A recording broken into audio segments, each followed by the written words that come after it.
Listen up, sports fans. Your favorite sportsbook, BetUS.com, is back for our 28th year of NFL action. With the industry's biggest sign-up bonus of up to 200%, BetUS offers our members the opportunity to cash in on all your favorite sports, including NFL, NBA, MLB, and more. We've also got hundreds of new casino games, including the coolest new European slots, and our live dealers are waiting for you at the table. Sign up at BetUS.com today to get into the action. BetUS, where the game begins.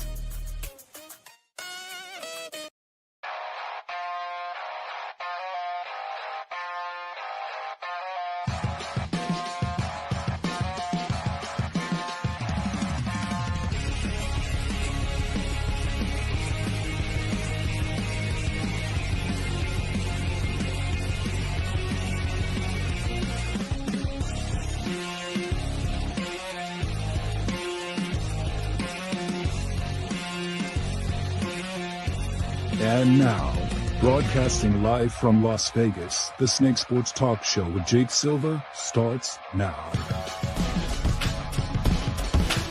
All right, here we go, ladies and gentlemen. We are back in live here on a Friday on the Snake Sports Talk Show, live in Denver, Colorado, wherever and however you may be watching and listening.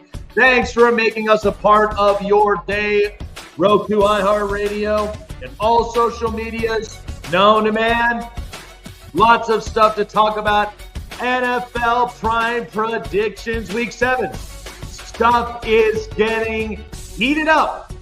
And I am looking forward to keeping the streak alive tonight. So, lots of stuff to really get into. Plus, of course, postseason baseball has been going strong, bigger, and better than ever. And it has been a lot of fun up until this point. But I do want to start with last night's game where things were really getting interesting here. It was getting really interesting, but at the same time, I felt like that game itself was an absolute snooze fest. I mean, I didn't even get anything out of that game. The only thing I got was Sean Payton literally steamrolling his former team, and it just goes to show the New Orleans Saints right now are an absolute fraud. I mean, that's literally what this looked like. It looked like it was not even close. The Saints got absolutely marginalized, and I have no other way to really put it. They were red hot in the first 2 games of the season. And they looked like this. I mean, it was bad. But the focus was on Sean Payton. Okay, Sean Payton, since he came into New Orleans, all right, we all remembered it at the time when Hurricane Katrina happened and what the state of the team was. There were brown bags literally all over the place. Everybody was all wearing brown bags because of how bad the Saints really were. They didn't even look like a real team. And yet Sean Payton coming out, and yet he learned from under Bill Parcells. Came into this New Orleans team. They get Drew Brees in a trade with the Chargers because they were then leading the charge with Phillip Rivers. It worked out perfectly onto both ends. It really did. The fact that the Chargers got their franchise quarterback, and yet the Saints have now a franchise quarterback to lean on Drew Brees. And yet Sean Payton coming into New Orleans, and with the amount of just the pieces around them, they had to work through an entire mess. They were virtually unwatchable. Okay, we remember the history of Archie Manning, their quarterback. We remember the time when like Sam Mills and Joe Horn, and I mean, the last quarterback that they ended up having was Aaron Brooks.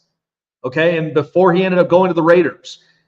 This was so bad, like you couldn't even watch this team. Sean Payton comes in, and then there's Marquise Colston, Deuce McAllister, Reggie Bush, and then the entire defense. They ended up acquiring Jonathan Vilma. They ended up getting Darren Sharper and Roman Harper. There was a lot of very good pieces I liked later on by the time Sean Payton worked this. And Mickey Loomis, the owner, or Mickey Loomis, the GM, I mean, you looked at this entire franchise. Once Payton got into the building, the attitude changed. And Sean Payton, a lot of people feel like, would look like a fraud with Denver. Why? Because the fact that Russell Wilson was just too overly optimistic and caring more about his brand than caring about the state of the team. I mean, it just was not good enough. And Sean made it vocalized. Okay, things were not working well. But once he got Bo Nix, and this is the funny part. Okay, you look at that box score from Denver and New Orleans last night. Bo Nix, 16 of 26, 164 passing yards, no touchdowns, no pick, a quarterback rating of 79. Okay, that was, you would have never expected this. And yet Bo Nix, and what we've said before, is that Bo was not going to be a Caleb Williams. He was not going to end up being like a Drake May or a Jaden Daniels. But Bo Nix did, in fact, have enough college experience starts. And the only way to make this succeed is if you groom him with a coach who has a lot of NFL experience. And that's Sean Payton. And mostly because of this, I mean, yeah, you look at their offensive coordinator. I mean, they ran the football efficiently last night. Javonte Williams with 14 carries, 88 yards, 2 touchdowns in that game. I mean, this Saints team is a mixture of just a lot of old pieces. Marshawn Lattimore, Demario Davis, Cam Jordan. There are so many old pieces on this roster, offensively, defensively. No Rashid Shaheed now. He's out for the year. Chris Olave was not there. And you had a young quarterback in Spencer Rattler who just got rattled. Okay, 25 of 35. No pick, no touchdowns, no picks. Had an 82 rating, and just about slightly better than Bo Nix.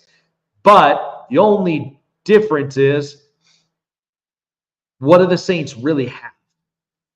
They go back to being the old Saints that they were before Sean Payton arrived. Dennis Allen, this was part of my reservation about him. And I think realistically, they've become frauds. And so without a Sean Payton now, this coaching staff, I mean, I like Klint Kubiak in some ways, but it's too old. Look at a lot of teams that got rid of old, hurt, existing contracts. Look at the Buffalo Bills. What are they doing right? They now go win and got Amari Cooper. They added in with offense. And yet their defense being young, Taron Johnson and Taylor Rapp, they made some big-time plays against the Jets last week. And so the Chargers even got rid of a lot of old existing contracts, most of them up in offense, and even for a couple of them. But the defense seems so young, but yet mixtures of veteran guys. And the defense right now is the number 1 scoring defense.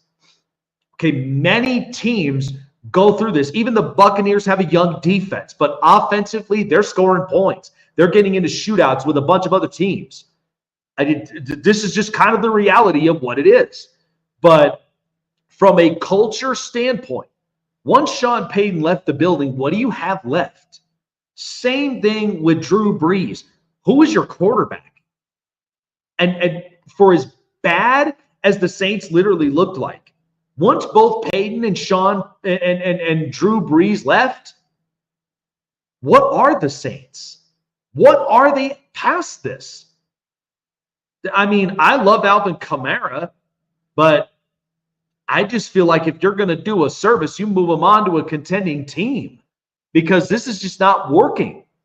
You got to start thinking about getting an entire shift going. Dennis Allen is not the answer. I mean, he's winning 35% of these games. I mean, I like Klint Kubiak. I thought things were going to end up getting better after the first 2 weeks, and then all of a sudden, I got fooled. They're now 2-5. So The Saints really have to make something happen. But from Sean Payton's standpoint and what he's about to do in Denver, Vegas had them rated for winning 5 games this year. I had them winning more than that. I had them sitting in 3rd in the AFC West when I did my entire AFC West breakdown. I think they would have been an 8-9, maybe a 9-win team, but that's as close as I could get it. But I could be on the positive note with Sean Payton, knowing that there is a lot of things that are going to end up moving around. But I just felt like that was just horrendous. It was so bad. Like the Saints, I know in a short week, this did not look good. And the Broncos were without Pat Surtain. But yet, Barton comes away with one of the big plays. And what do you do now if you're the Saints? Because you are in, I think, arguably a division in the NFC South where you've got Kirk Cousins and the Falcons, who have a much better defense than they do. You've got the Buccaneers, who are clearly still a capable, competitive team that I think can end up making the playoffs, especially with the way that the state of the NFC East is looking like. There could be some teams that could end up sliding in here. And even when I look at the NFC West, so there's possibilities for this. But the Buccaneers are clearly playing better football. I mean, the Panthers are going to be the Panthers. But then here you are as the Saints. I mean, this is looking like a laughing stock right now. The Saints I don't even know what team they are. I can't figure this out. And so, to me, the best thing that you could possibly do if you are the Saints, because they are going to be in cap hell. They are not going to be able to afford a lot of pieces. I could promise you that. They're going to end up having to move on some of this stuff. So if I'm the New Orleans Saints, I'd be doing whatever that I can, move some pieces, get them out of there, and start getting some draft capital.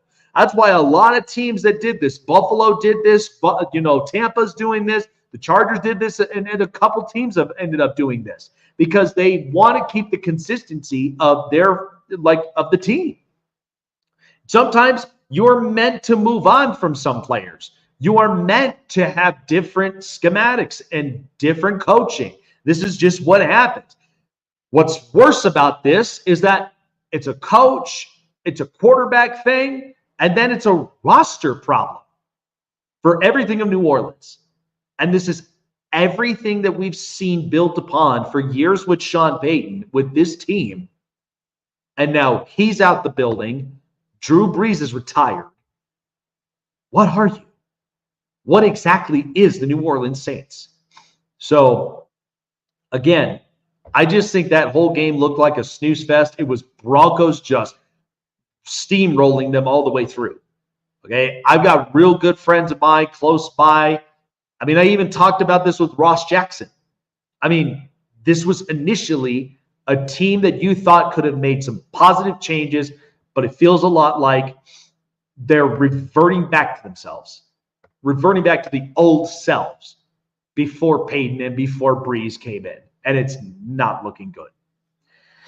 All right. Good stuff. Lots of stuff to really think about here, especially with playoff baseball still going on. Right now, as I've checked, now there's going to be a couple things that are going to happen here. So I've talked about this, but this is going to be very, very interesting. So we know the Chiefs playing the 49ers. I'll talk a little bit about that because this is going to be very interesting. But reports already in New York, Davante Adams looks fantastic, doesn't he?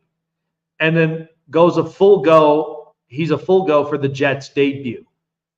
Once they start playing the Steelers. That's going to be an interesting game. Right now, it's 6-12. Mets right now over the Dodgers.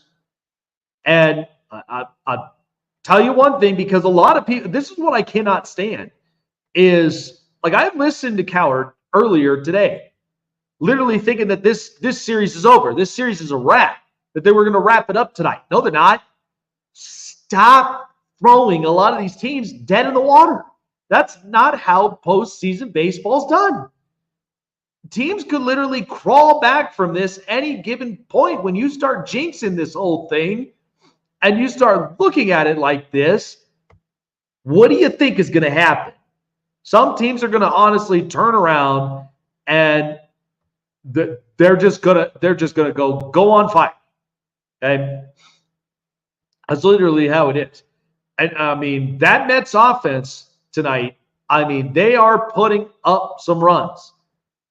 And I know Pete Alonso getting the home run as he did and the 3 RBIs, I mean, yeah. I just don't leave that there. I really don't. I will not make it as obvious. But here's the thing, though, too. Mookie Betts has still been staying on fire. So he's still hitting the ball. I felt like the young kid, Pages, already 2 home runs. Great. But we'll talk a little bit more about that later. And even from what magic we got last night, because I felt like that Guardians and Yankees game was just perfect for baseball. It really, really is. I mean, if you truthfully look at it, there has not been any sure sign of just like no dull baseball. Seriously. I mean, it's incredible. And that energy in Cleveland, in Progressive Field, if anybody's ever been there, I mean, I know I hear it a lot with Chase. But that atmosphere was just something magical. So we'll talk a little bit more about that here coming back from the break. But yeah, just amazing stuff. I just could not even believe it. So, all right. Well, guys, like I talked about, sports betting has been unbelievable up to this point, and we've got the best segment here later on the show. NFL Prime Predictions, but of course, all of our odds are provided by BetUS. When you start, do not miss out on all the daily content for you right now during this amazing NFL season, postseason baseball bets as well, NBA season right up around the corner, and college football still going on. BetUS has you covered for every single contest, and also one of their best sports books in the country for over 30 years. Okay, best expertise, best analysis to keep you on the edge of your game when it comes to single parlay leg bets, whatever bets you are making and choosing from. Also giving you the best casino experience as well through their casino side when you download it up online today. All right, when you sign up, $50 or more to your deposit, matching it up to 125% bonuses of up to $2,000 in your first 3 deposits. Giving you more chances to win big and more chances to play and get on the edge of your game. Gambling problem, call 1-800-GAMBLER and call the number in your respective states. Seek therapy and seek the help you need today. And because BetUS always ensures you gamble responsibly. And also, the best part, when you sign up, you will all have your own personal account managers to giving you the best experience when using BetUS. BetUS, where the NFL season begins. Looking for a show with the best takes and opinions? Want a show with the best coverage around the world of sports? Jam-packed with an all-star interview lineup? Then the best place to find it all, sports and entertainment, is right here. Join Jake Silva on the Snake Sports Talk Show, presented by SeatGeek and BetUS. Weeknights at 8 p.m. Eastern, 5 Pacific on Sports Wave Network.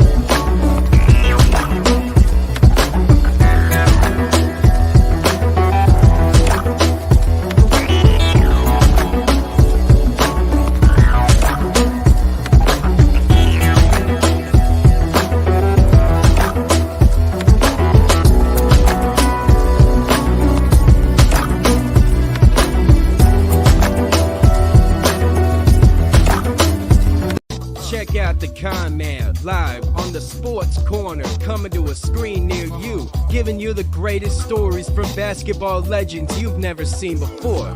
Sharing their glory, building the toughness, and how they show off their swag. But only one man knows all that, and that's the Con Man. Join Michael Conceição, the Con Man at the Sports Corner, Fridays at 5 p.m. Eastern, 2 Pacific on Sportsway Network. Snake Sports Talk Show is sponsored by Muscle Tech, with hundreds of supplements and vitamins to choose from, all packed with 100% all-natural proven ingredients. You can be sure that Muscle Tech will give you the edge and the boost to train and look like your fit and healthy best, whatever your goals are. Try Muscle Tech today and use promo code SNAKESPORTS to save 30% off your purchases.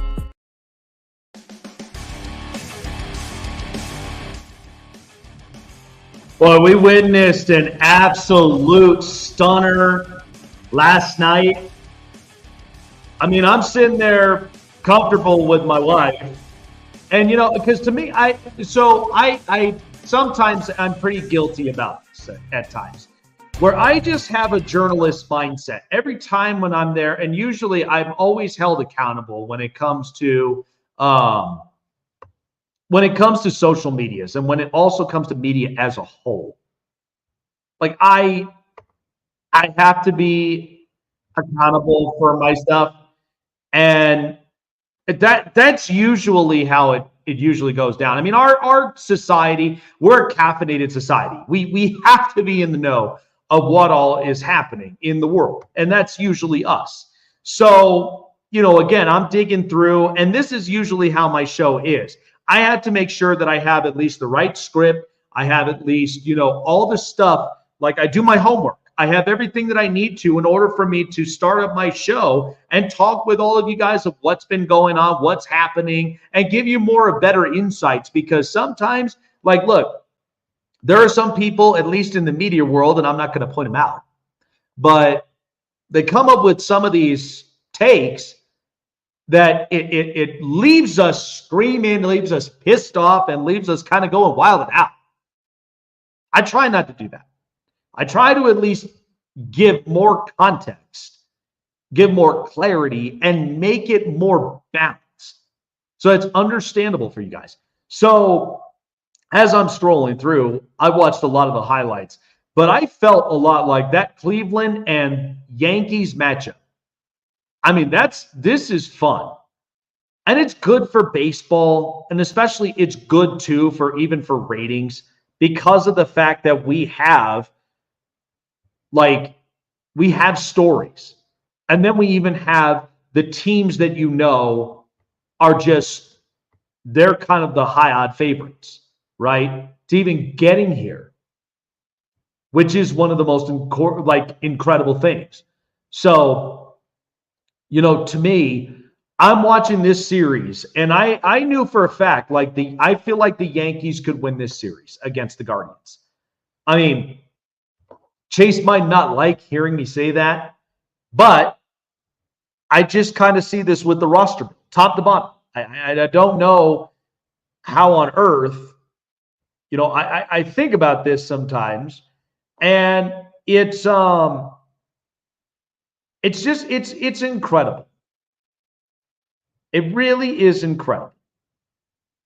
And I think for some of this, it's just such a good watch. I love watching postseason baseball all the time. I mean, with Guardians, Yankees, Mets, Dodgers, the Guardians were at a point where they were just fighting the Yankees all the way through. And like the Mets, they did not want to go down that easily. They really, really didn't. And the Mets win tonight, by the way. That's the scoring update. 12-6 is the final score. So that means this series is coming back to LA. 2 more games. So LA may have a chance to shut this down Sunday. But there, you know, again, the Mets were trying to find some sort of juice. I don't even think that they had it in them, like at some point, but I was never going to put them dead in the water. I felt like they probably could sneak up one at home. It's maybe the best thing that you could possibly do. But that's kind of the tale. But when I look at this Yankees-Guardians game, which is currently going on, it has been a fun watch to this point. Like, it really has. And, I mean, who does Cleveland Stars, Jose Ramirez, and I felt like, too, Jhonkensy Noel and David Fry, they were the stars of the night. And for that game to literally go as close as it did and to walk it off the way it did, there's some bits in audio that we've gotten from last night's game. I just couldn't help but just sit and watch this and just think how damn good October baseball really is. High, deep to left, away, out of here!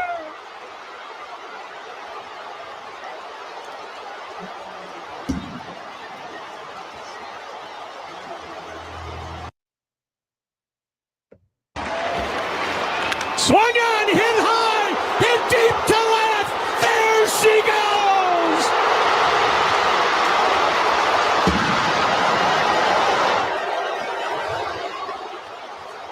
How about that?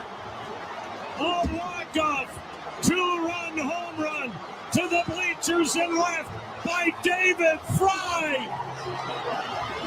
And the magical 2024 season is not done by any means. I love the Cleveland commentator.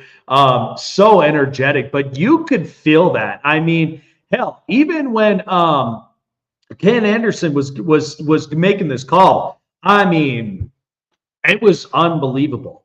And Jhonkensy Noel, I thought that was probably the best. That was probably the best fuel I've seen for at least a team in quite a while. Usually there's a lot of those. There's plenty of those in postseason baseball. There always is. But I felt like that one in particular, that one was just something special. That was incredible. And it really lifted a lot of Cleveland's fans. And it's fascinating to me. So much of just how I see this and the game itself just going tit for tat. And like Cleveland got it done. That was a very impressive walk-off itself. It was an impressive rally all the way up to it. Noel ends up tying the game 5-5. David Fry, a guy that not a lot of people have really watched all throughout the season, and his center fielder, he gets the job done. I mean, there's no better story than that. And listen, Cleveland has been a team that I've never been able to figure them out. It seems like they've shipped up a bunch of players because, look, I remember the time, like for Cleveland, where they had Manny Ramirez and Jim Thome and multiple others, and even at the time in the 90s where they had their role, they had their run. Then Cleveland, of course, later on, Casey Blake, CC Sabathia, and then fast forwarded more when Terry Francona took on the job. After Manny Acta, they fired him, Justin Masterson, and Travis Hafner, and even for Matt Laporta. Like, there was a bunch of guys that were like not a whole lot of namers. Even Ryan Garca was fun to watch. But Cleveland has had some guys. I mean, they've come and gone. And even from that 2016 World Series run with them and the Chicago Cubs, which was a lot of fun, and Chicago breaks the curse. I mean, it was a very impressive roster, even with that one. So there's lots of things that you could like about postseason baseball. There really is. I just feel like right now, there's so much of this that I could honestly enjoy. And I feel like this World Series, it's gearing up to where we may potentially have a Yankee-Dodger World Series. I think that's what a lot of people are betting their highest bucks on, is that World Series. Because if you really think about it, I don't really see this becoming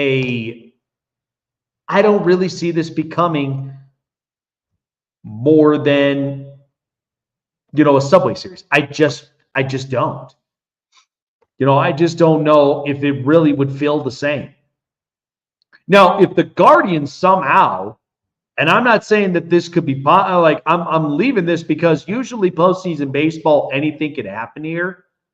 But I do feel like there's a part of this that it's quite possible that the Guardians could come out of this where it'd be a close enough series itself, but it'll be fun enough to watch them through. I think they could end up winning it if they could. It's quite possible.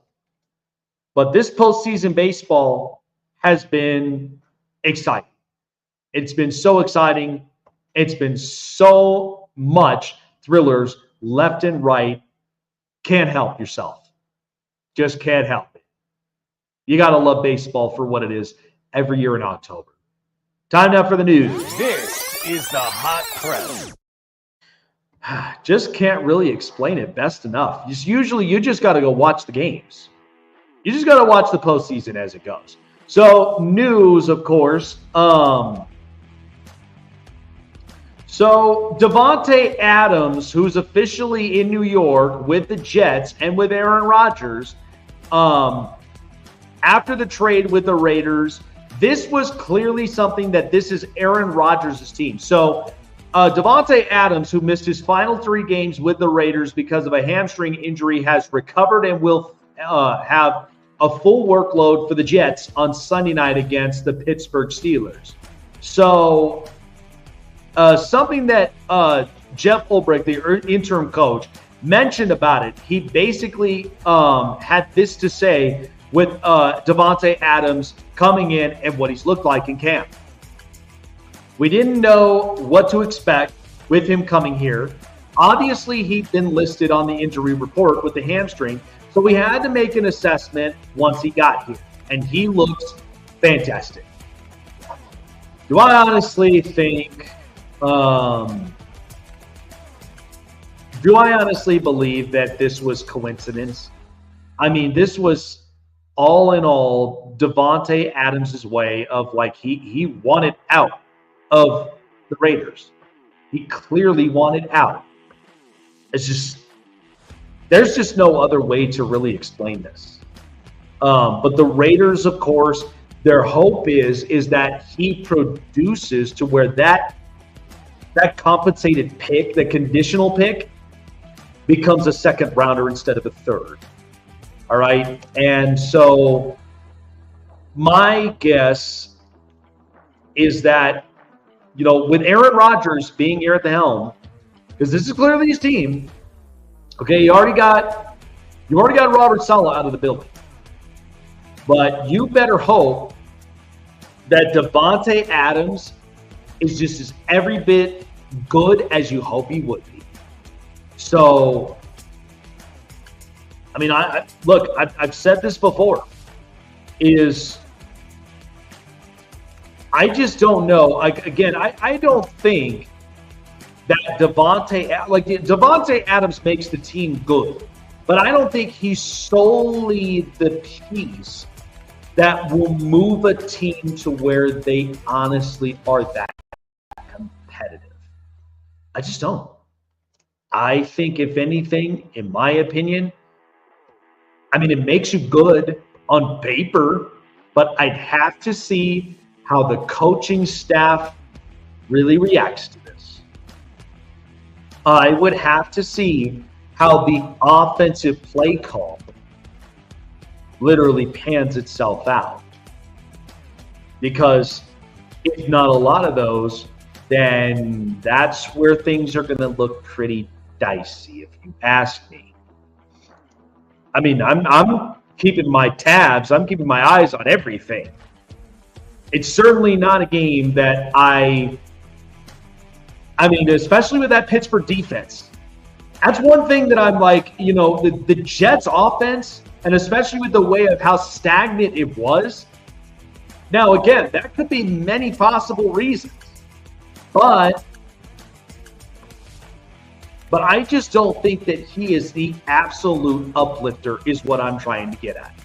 I think they'll look good. I think there was some improvements on the offense, but I don't think that he's just solely the needle that moves this team a lot.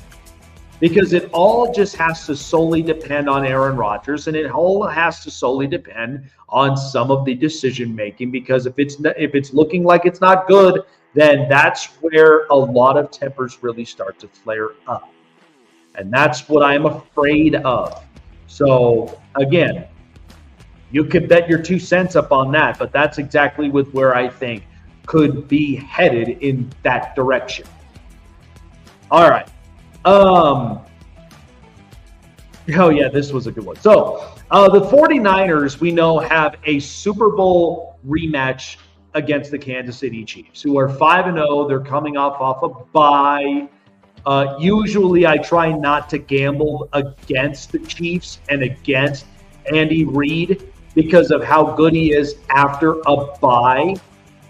But my gut feeling with it is that I think the Niners will end up having something up their sleeves. And so word is that rookie wide receiver Ricky Pearsall is cleared to play. So Pearsall's been out for at least 6 weeks. But he's been cleared up, was at practice. He looked very good. Now, Juwan Jennings is out, but they do have Kittle. They do have Debo. They do have at least a couple of their pieces there. But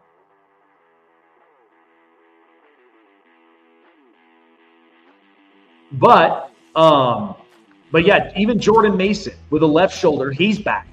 So I think you're going to see a bunch of Ricky Pearsall in some of these plays.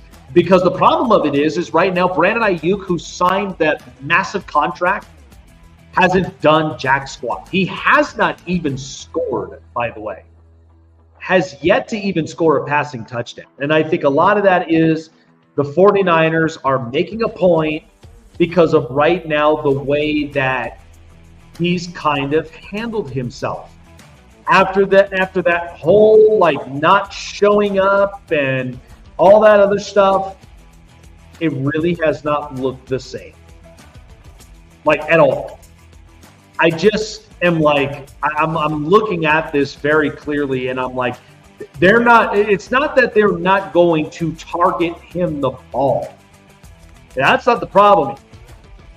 The problem of it is that with all of that, Brandon Ayuk, he's kind of feeling right now the weight of the bag.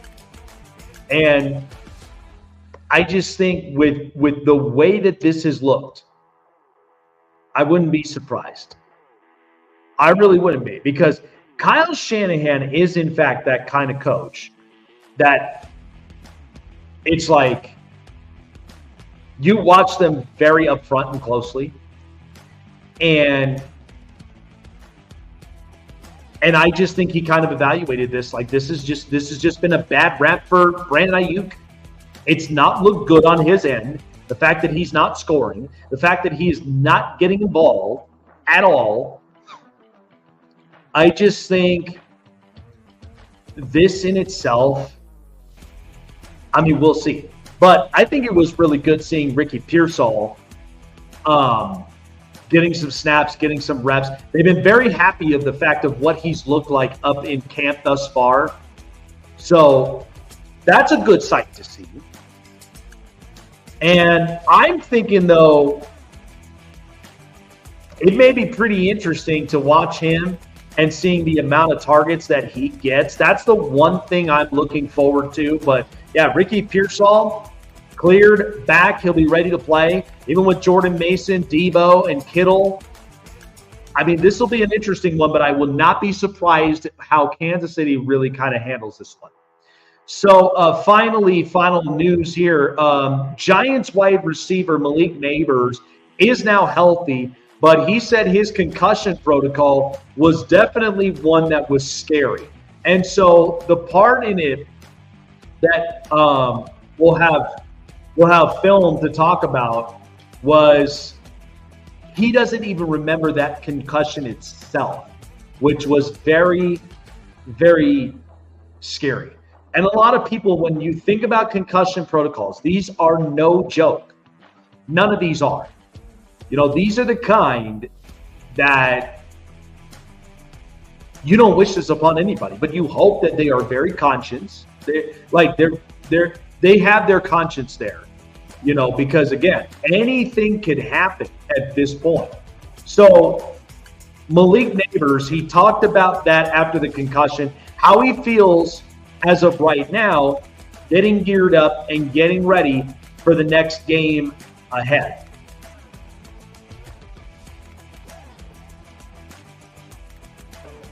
I mean, it was scary when I couldn't remember what happened or couldn't remember like the last play I was in. So yeah, it was kind of scary.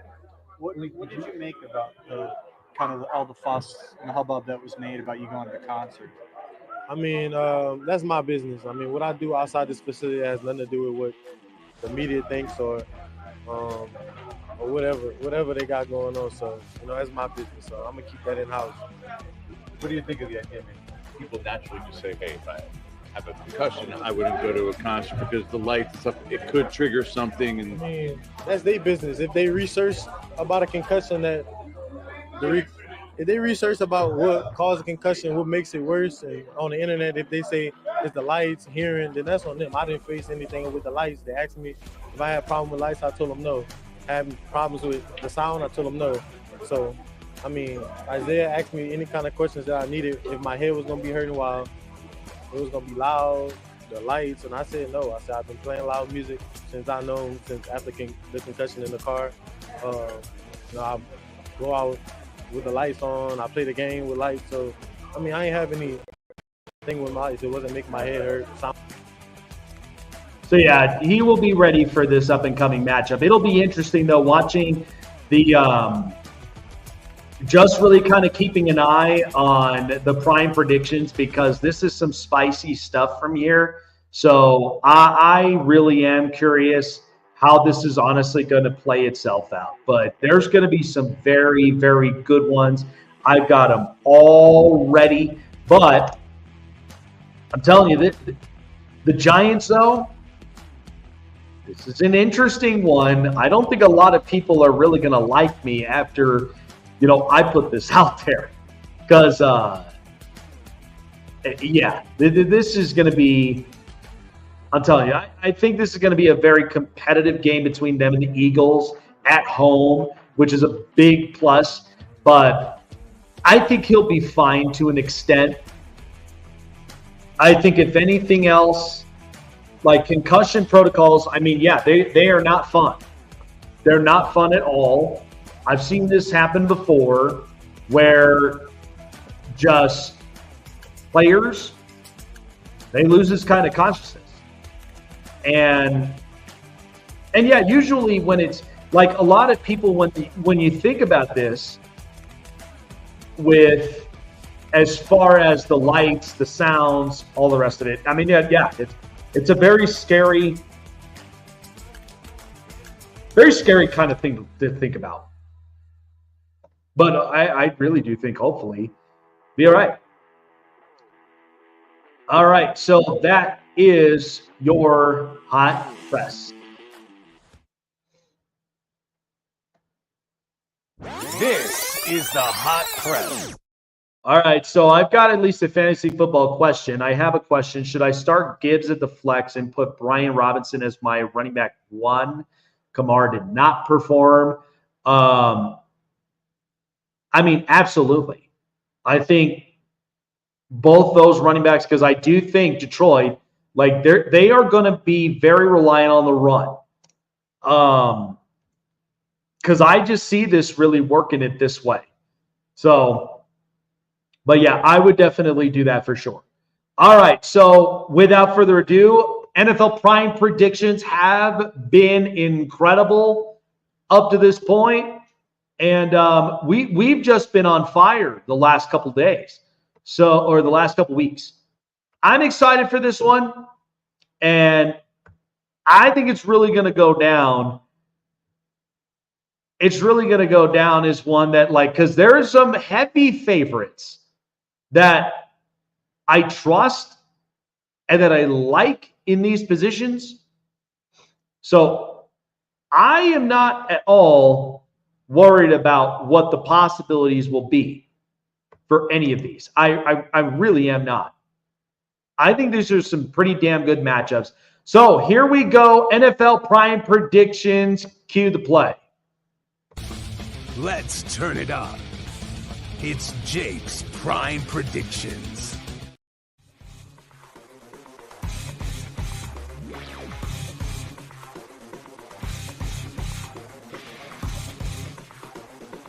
So our first matchup in London is against two 1-5 teams between the Patriots and the Jags. I'm going to take the New England Patriots here at +6. And the reason of this, listen, the Jags are they are not looking impressive at all. If anything else, right now, that defense has looked like an absolute tire fire from the secondary. And then not to mention, offensively, I mean, I like Tank Bigsby, but this Jags team, nothing's working for them. And, I mean, they lost last week in London. And so it feels to me like rookie quarterbacks that come up and they play in London, they just so happen to just play really good. So I think, to me, Drake May, by the way, nobody has a whole lot of film. And despite the loss, despite all of that, I felt like Drake May had a better showing than Spencer Rattler, if you really want me to be honest. Now, I know New England doesn't have a whole lot of weapons, but you know what they do have? They, at the very least, will have a franchise quarterback that will throw. Even with a weak secondary like Jacksonville on the road, I will take the Patriots to win here and cover 24-20. Battle of the Birds here between the Seahawks and the Falcons. I'm going to take the Falcons at -3. That defense, I know it's been a little bit kind of shaky here and there, but it has been able to hold up on its own. And Kirk Cousins, he's making the important throws right now for what the Falcons are looking like at this point. When you start seeing how the Falcons, they've been playing now in the last couple of weeks, it feels to me like the offense is slowly cooking. It's slowly starting to get to itself the way that it's supposed to. Now, the Seahawks, however, that last Thursday night game against the 49ers, forget about it. They're already without an offensive tackle. They're already without two of their corners, Trey Brown and Reek Woolen. That's not good. And so, to me, I know that right now the Falcons have lost at least a couple of their defensive pieces, but Justin Simmons, if they get him back, he's questionable right now. But if they get him back, the Falcons right now in the last 5 games, they're already 4-1. And I just feel like right now they've been keeping things kind of hefty. They made a big-time win against Carolina, and I know a division rival opponent, you got to come away with it. But the Seahawks already, 3-game losing streak between Detroit, the Giants, and the Niners. Only 2 of the 3 that we know are legitimate contenders. That's not looking pretty promising for the Seahawks at all. And now they're going to go against another promising contender. I will take the Falcons at home with a -3 and get them to win 27-20. All right, well, we get a chance to see Amari Cooper in that Bills uniform. I'm going to take the Bills. This is my highest favorite at 9.5. I know a lot of people are thinking I may be nuts. I may be crazy about this. But here's the thing about the Buffalo Bills. When you go and you acquire a veteran wide receiver like that, even with Khalil Shakir that was out in the previous outing, I mean, this is what was big. They win a big divisional rival matchup against the Jets. Now, of course, they have lost against the Ravens and the Texans in the last 5 outings. But they're 3-2, which was very, very good. They've been able to win both their matchups divisionally against the Dolphins and the Jets, which is important. But against a team like the Tennessee Titans, who were coming off of a bye, they lost against the Colts. This is not looking as promising right now for the Titans, but I love their defense. It's not going to be as simple and as easy, but I think adding in Amari Cooper gives you a little more of a boost offensively, especially with these young wide receivers. I'll take the Bills, the high, heavy favorite. I think they're capable of covering up the points. Tennessee with Will Levis, I've already dropped all of that. Levis is just, I've sold out on that. I don't think it's really looking good right now on offense with their quarterback situation. I think D-Hop is going to end up leaving this team via trade. I will take the Bills here, 33-20. Big herd rush at home in Buffalo.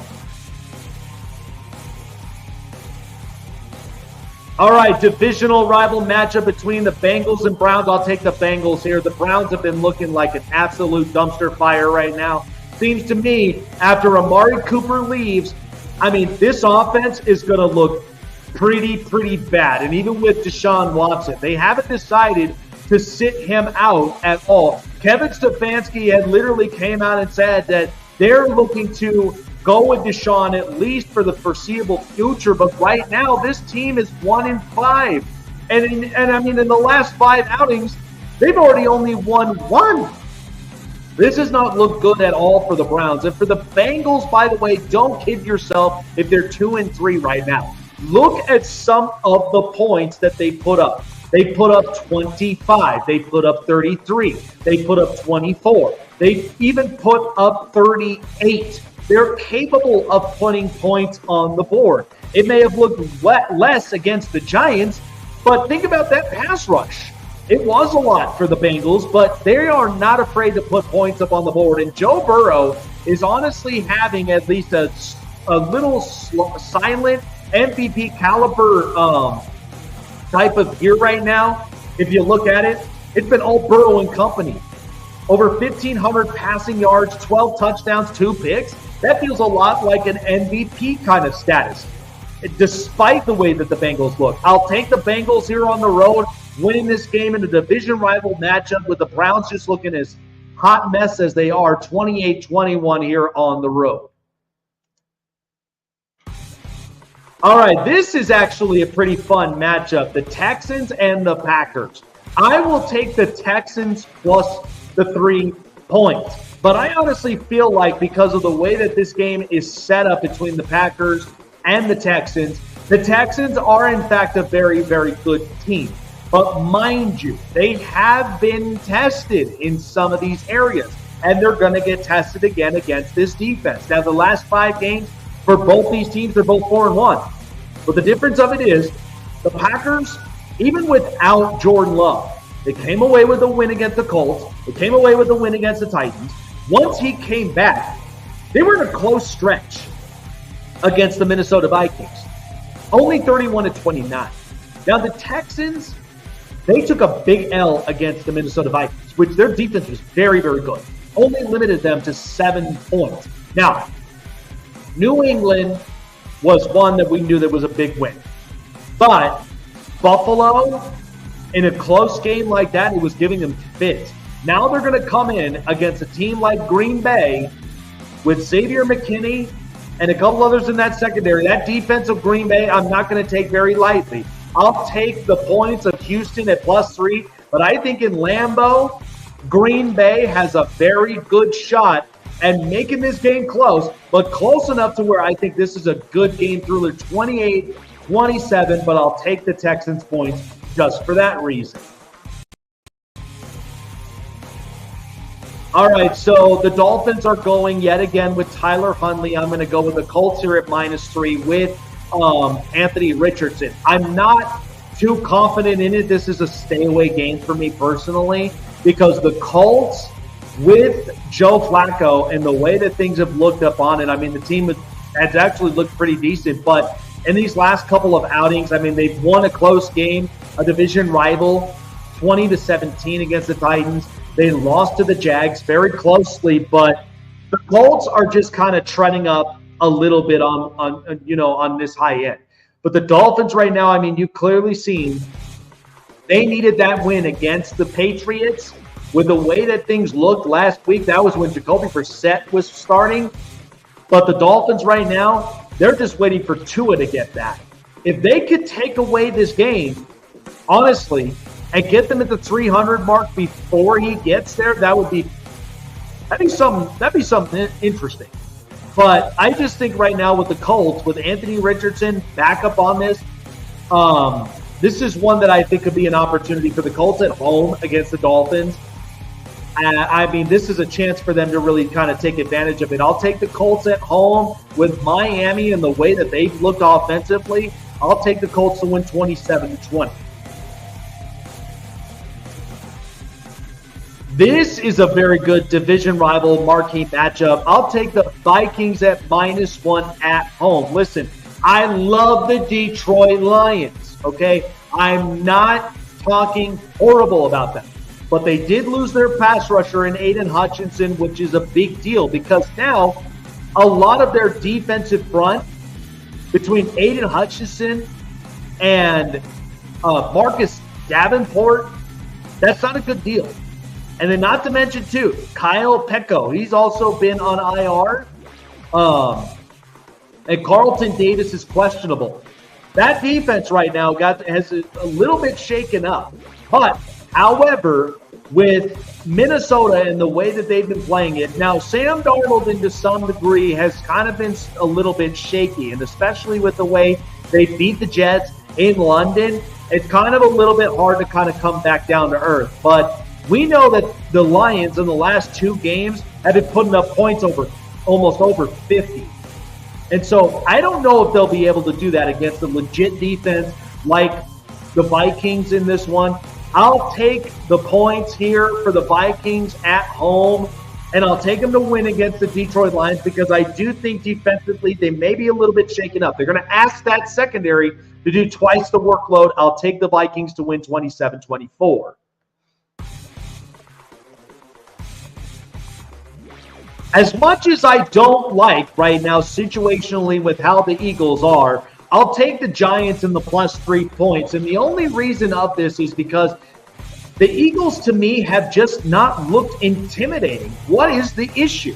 I think a lot of this has to be the head coaching, situational play. I just don't think that this offense looks as intimidating as we think that it may look. Now, they do have A.J. Brown back. They do have a couple of their stars coming back. But however, they are without Byron Young. They are without Dallas Goedert. So, and the question, and it's questionable right now with Darius Slay. And right now, the Giants, we know right now they have at least a little bit of some issues of their own. But they are slowly cooking into some areas. Now, they may have been 2-3, but look at some of the games that they've been able to play. They ended up not playing as well against Cincinnati, but they played at least decent against the Cowboys. They played at least decent against the Seattle Seahawks. So there's a bit of that's optimistic. And at least for the Eagles, I mean, that was a close win against Cleveland and a close win against New Orleans. That's why I'm like, I do not trust with where the points are at this point right now. So I will take the Giants at the +3. I still do believe the Eagles will win this game, but I think as close as it gets, I think that the Eagles come away with at least a 1-point margin, but at least the +3 can save me a bit for the Giants. I'll take it there, 24-23. Philly gets the win on the road. Now, the Raiders are without Davante Adams. Now, I was talking about this a while back with some good friends of mine. And you know what? With the way that the injuries have decimated on both sides and the way that the Rams have been looking, they're coming off a bye. I'm going to take the Raiders here at the +7 because I don't know if it's honestly going to be convincingly for me. So, but I do think the Raiders are going to be playing for something right now because without Davante Adams out, Tommy Eichenberg, their linebacker, out. So they got 2 of their linebackers out, and Dylan Parham, their interior guard, is out. But however, Cooper Kupp is questionable to be coming back. But even their offensive tackle and their D tackle are both on IR. So the Rams right now are kind of playing right now with some damaged goods as 1-4. But the Raiders right now, my only question is, with Davante Adams out, does this kind of give them a breath of fresh air, or will this still be the kind of Raiders team here? But I just don't really like how wonky this this matchup itself seems to be, but the last time the Raiders were in this building and they got away with a big win, it was a massive win over the Chargers last year where they put up 63 points. And Aiden O'Connell is the starting quarterback. I'll take the Raiders with the way things are shifting. No Devontae Adams, Trey Tucker, Jacoby Myers. They got some spots here that they know can work. I'll take them to win here very closely against the Rams, 24-21. There's not much I really got to say about this one. This is another one that's a convincing favorite for me. Commanders minus 9.5. I mean, the Panthers right now are just basically the Panthers at 1-5. It's just sad enough. But Jaden Daniels, as I said, he's looking like the kind of quarterback right now in his rookie start where he's already has 1,400 passing yards, 6 touchdowns, and only 2 picks. The guy is just so accurate. The Commanders really have made a huge turnaround, in my opinion. In the last 5 games, 4-1, where they had a pretty damn good game against Baltimore in that loss. But the rest of their wins, I mean, this is going to be another one of those ones that playing against the Panthers feels a lot like a cupcake game to me. I'll take the Commanders convincingly here with the points, 30-20 at home. The Super Bowl rematch between the Chiefs and the 49ers. I'm going to take the Chiefs +1. The only reason of this is it's just going to be one of those games which I think could come down to the wire. And there's only so many close games that Kansas City can play before it's honestly just like you're going to suffer your first loss. Now, they are without Mike Dana, their defensive end. Juju Smith-Schuster right now, they're saying that he may potentially be out. So they may be out another receiver now, and you've got Sky Moore and Xavier Worthy. So they got to generate a run game. They got to generate anything that they possibly can. Now, the Niners in the last few games, they've won against a division opponent, the Seahawks, on Thursday night, very convincingly, but lost so close against the Arizona Cardinals and then lost. So they're like, they also lost against the Rams here in this kind of, situation. So they're already 1-2 with their division opponents. But this right now, it's really interesting, though, because the Chiefs, close games that they've been playing, it feels like they've been playing a little bit too comfortable. But I'm going to take the points here. I think the Chiefs might narrow this one out, but I do think we'll see more of Ricky Pearsall. A lot of this, really, it's going to depend on situational play. But I'm not going to take the point against Andy Reid because Andy Reid off a bye is still very, very good and still has a winning record. I'll take it 24-23. All right, the interesting Sunday night football game, Davante Adams' debut with the Jets. I'll take him -1 here. So 2 debuts right now for both these teams, Russell Wilson and Davante Adams. So my one big thing with the Jets, I did see at least their offense slowly improve from what we've seen after they've demoted, when they demoted Nate Hackett and they fired Robert Saleh. There's a bit of that difference. Now, defensively might be a problem, but they're already on a 3-game losing streak. They want to get back on the high horse to end up winning again. So it depends on how these kinds of games are going to match up and look like. Now, Pittsburgh, we know that their offense looked like an absolute BB gun.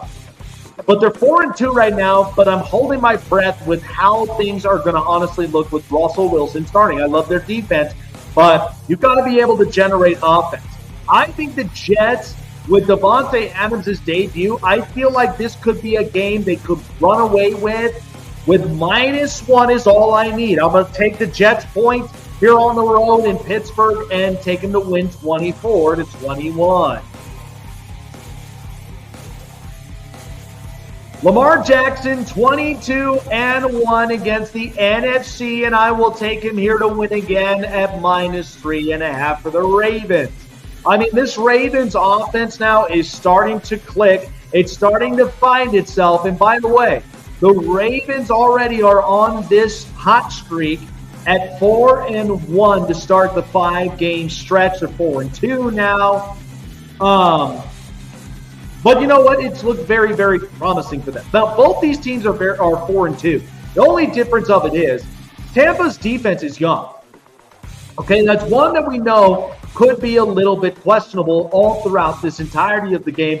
But the Ravens defense, however, it really has kind of taken a toll a bit because the highest they've given up is 38 points, which is one thing that they cannot have happen again. But against NFC opponents, 22-1, I'm going to take the winning quarterback against the NFC, and I'll take the Ravens here to win. It'll be a fun game through and through. But one that I think Tampa Bay and Baker Mayfield, with as much as he has that chip on his shoulder, I'll take him to win here 27-23. And the last Monday Night Football game, the Chargers and the Cardinals. Give me the Chargers on Monday Night Football. Coming off of that big win against the Denver Broncos. Now, the thing about the Chargers, okay, they have mentioned DJ Chark. He's been practicing. They're hoping that he will be ready for Arizona, but it's still a little bit questionable to me. But Ladd McConkey, Quentin Johnston, a little bit questionable. But here's the problem with the Arizona Cardinals now, 2-4, and in the last 5 games of this outing, this defense hasn't been able to defend at all. 41, 20, 42, 24, 30, or 23. They only boat raced the Rams because they were decimated with injuries, only giving up 10. But after all that, 20, 42, 23, 34. This is a Cardinals team that defensively, they struggle to hold a lot of opponents up, and especially against that run game. Now, the one thing that I think the Chargers really do have the edge on is the run game started coming alive again with J.K. Dobbins. Now, with Gus Edwards right now, he's been practicing, and so we'll see how he'll look this upcoming week. I love what I saw with Kamani Vidal with at least the pass game. So the Chargers really do figure out ways to end up winning in these big spots. So I'm going to take the Chargers here on primetime game, Monday Night Football. Jim Harbaugh, there's nothing like it, honestly, to take.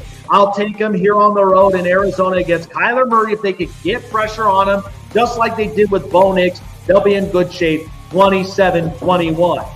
And there you have it, NFL Prime Predictions Week 7. Chase and I have just been on fire with these lately. So, taking the Patriots plus points, my underdogs there. I'm taking the Falcons -3, Bills 9.5, Bengals 6, Texans +3, Colts -3, Vikings at -1, Giants +3, Raiders +3, Commanders at 9.5, Chiefs at +1, Jets -1, and Ravens 3.5, and the Chargers 1. So there's a lot of games that are basically set at 1. So that's a part that I honestly think could be a very, very good gimme there. So I like with the way that things are kind of shaping up from here. So getting the extra points, it's going to be interesting. So, it's really good. Getting extra points in my IR. I just got Ricky Pearsall, might have 1 to 3 catches, 19 yards. Good stat line for the first game after you got shot. So hopefully, with Ricky Pearsall, I'm excited to honestly see this kid. I don't know how many targets he'll end up getting because they got to get Brandon Ayuk to work. And Brandon Ayuk just really has to show up. So I'm not sure how this is honestly going to really work itself out. But I'm telling you, this is going to be interesting to see exactly how this turned out. So, again, I think in the end, I think about at least borderline 5 to 7 targets at best. So that's my kind of takeaway from here. So we'll see. It's it's definitely going to be a fun game nonetheless. I think with everything kind of going on, with at least with it, because the Niners are getting everybody back. The Chiefs already right now, they may be without a receiver with Juju Smith-Schuster. So who knows exactly how that's going to turn out. But it's going to be a lot. It's going to be a lot to really kind of process. But if the Niners really do pull away with this win, hopefully it's going to be one that will be the Chiefs' first loss, because they can only win so many close games until that is the first loss that they suffer. So they can't win them all. They really, really can't win them all. So we'll see how the rest of this game really does pan out, but I'm not going to be surprised with Andy Reid off a bye. I refuse to do that. So, but those are definitely my favorite picks up from there. That's it, guys. That's going to do it here on the Snake Sports Talk Show, wherever and however you may be watching and listening, and wherever you guys find your podcast as well. We are all on audio. You guys want merchandise like this, go and check out snakesportstalkshow.com. All of our merchandise is there. Powered by Fourth Wall. We've also got a special kind of sale for you. When you use promo code SPOOKY24 as the promo code, you'll get 25 additional % off when you purchase merchandise is up to $75. Not a trick, but certainly a treat for you guys to rep up your favorite show here on all social media, the Snake Sports Talk Show. SnakeSportsTalkShow.com is the merchandise website. Link is in the description as well. Go online and shop. Spooky24 for the promo code before checkout. Show sponsored by BetUS. $50 or more in your deposit. Matches up to 125% of up to $2,000 in your first 3 deposits when you use it. BetUS, where the game begins, and SeatGeek. SeatGeek.com. Download it also on your mobile device through Google Play and the App Store for your next planned event. With the most affordable prices on seats and the best seats in the house wherever your next venue is. Promo code SNAKESPORTS for $20 off of your first purchase of your first ticket when you use SeatGeek, the most trusted ticketing app for your next event. Take care, you guys. We'll see you all next week here on the Snake Sports Talk Show. See you later, everyone.